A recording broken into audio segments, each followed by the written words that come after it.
Entrar en un templo cristiano adornado con estrellas de David y emblemas del Estado de Israel por todas partes, o escuchar al predicador evangélico mientras combina loas a Jesús con alabanzas al gobierno israelí, se ha convertido en algo tan cotidiano que a simple vista no llama mucho la atención. Sin embargo, si nos detenemos a pensar un momento, pues lógicamente resulta algo chocante. ¿Por qué tantos cristianos evangélicos defienden con esa pasión a uno de los países menos cristianos del mundo, Israel? Apenas el 2% de la población israelí es cristiana en alguna de sus diferentes vertientes. En concreto, la población cristiana evangélica de Israel no llega ni al 1%. Prácticamente la totalidad de los israelíes no aceptan a Jesús como su Salvador. Entonces, ¿de dónde proviene ese amor incondicional de muchas iglesias evangélicas por el Estado de Israel? Se lo contamos en este video. Ahí les va.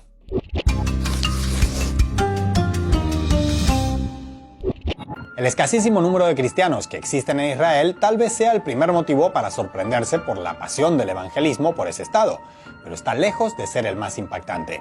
Por ejemplo, en el estado hebreo, las leyes para interrumpir el embarazo, sin llegar a ser aborto libre, son bastante liberales y se producen unos 40.000 al año de manera totalmente legal. Para que se hagan una idea, por ejemplo, basta con quedarse embarazada estando soltera o ser menor de 20 años o mayor de 40 para solicitarlo y obtenerlo de manera gratuita o casi gratuita a través del sistema público de salud. No suena muy evangélico friendly que digamos, ¿verdad? Claro, porque no lo es. Eso por no mencionar que en Israel se reconocen las uniones matrimoniales del mismo sexo realizadas en otros países y las parejas gay, inscritas como tal, pueden adoptar niños.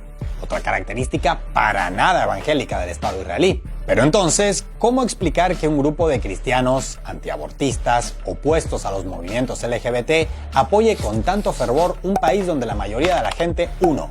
considera a Jesús un falso profeta o le es totalmente indiferente? 2. Tiene una legislación sobre el aborto que sería la envidia de muchas feministas latinoamericanas. Y 3.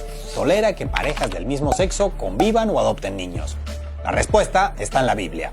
Al menos en la manera en la que la interpreta el llamado cristianismo sionista, corriente del evangelismo que engloba a muchas de sus iglesias en Estados Unidos y América Latina, y que va mucho más allá del concepto de pueblo de Israel, sino que engloba al Estado fundado hace poco más de 70 años.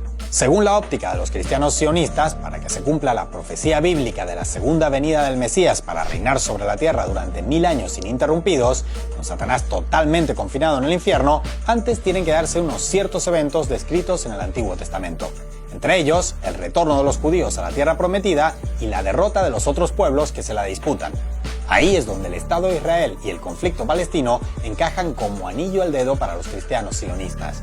Siempre según esta interpretación de los textos sagrados, sin un Estado judío definitivamente victorioso, no habrá ni segunda venida ni reinado de Cristo sobre la tierra.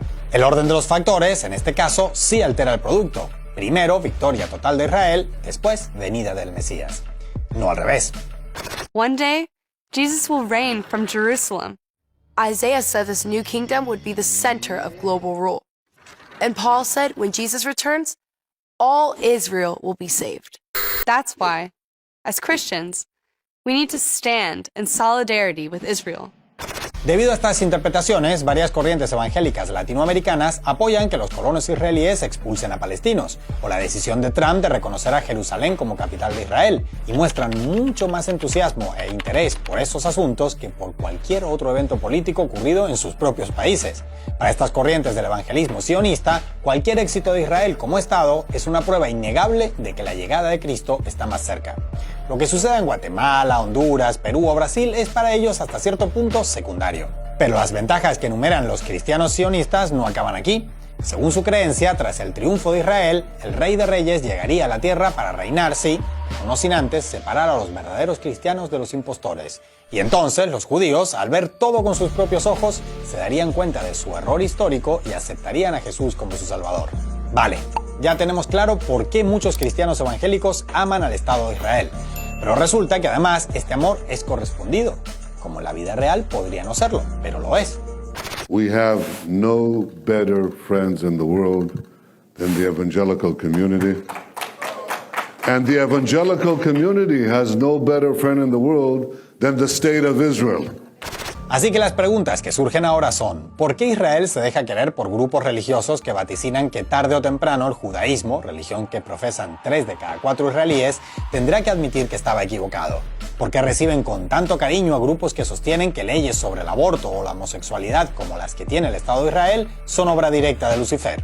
Más allá de los beneficios que deja para Israel el turismo evangélico, que mueve millones de dólares a través de los tours cristianos que los visitan frecuentemente, el Estado hebreo saca un enorme partido político, financiero y hasta militar de este apoyo.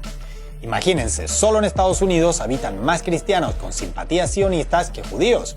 Si a esto le sumamos los evangélicos de tendencia pro-israelí que viven en América Latina y el resto del mundo, y el hecho de que no todos los judíos defienden el Estado de Israel, tenemos como resultado que fuera de sus fronteras hay muchos más cristianos apoyando al Estado de Israel que judíos.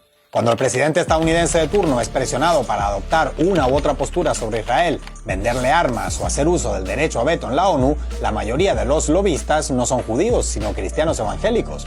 El famoso lobby pro-israelí de Washington, del que tanto se escucha hablar, si nos guiamos por su número de integrantes, no es un lobby judío, sino un lobby cristiano evangelista. Sorprendente, ¿verdad? Con esta estrecha colaboración, los cristianos evangelistas pro-israelíes buscan confirmar su interpretación de la Biblia. Por su parte, el Estado israelí obtiene un apoyo vital del que está siempre necesitado, dada su crítica posición en Oriente Medio. Y así, ambos sellan una alianza en la que se entremezclan interpretaciones religiosas con elementos bastante más terrenales.